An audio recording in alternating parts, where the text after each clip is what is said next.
have agreed. Yeah. Nikamwambia saa mimi nikaenda nyumbani. Kafika 4:30. 4:30 tuko pale na maadhe tumetulia na best yangu nimekuja naye. Tumetulia tunakula kasembe pale. Naingia Facebook. Press release.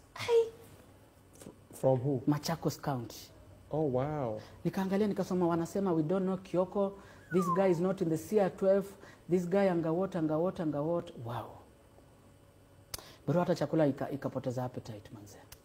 Nikajiuliza really now. Where? Really now.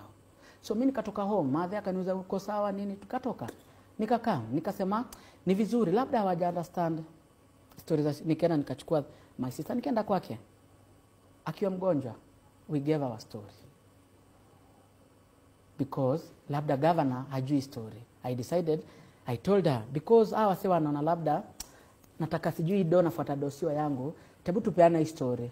She explained everything through that video. And I made everything clear. I am not here to fight the county. I'm not here to fight the governor. We just wanted the governor to listen. And what we wanted the governor to listen, this is what we have to say in this video. All along, bro, we were hiding ugonjwa ya udem. For so many years, tulikuwa tunaficha hii ugonjwa. At a point, baka namuuliza tufanyaje. She came and told me, bro, juu imefika hapa.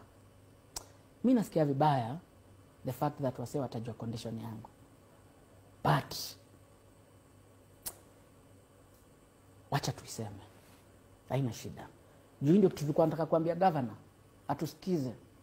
Na governor ni kama itakuwa impossible, wameanza politics. Wacha niseme kwa kamera. Nikamuuliza uko sure? Akaniambia twende nayo.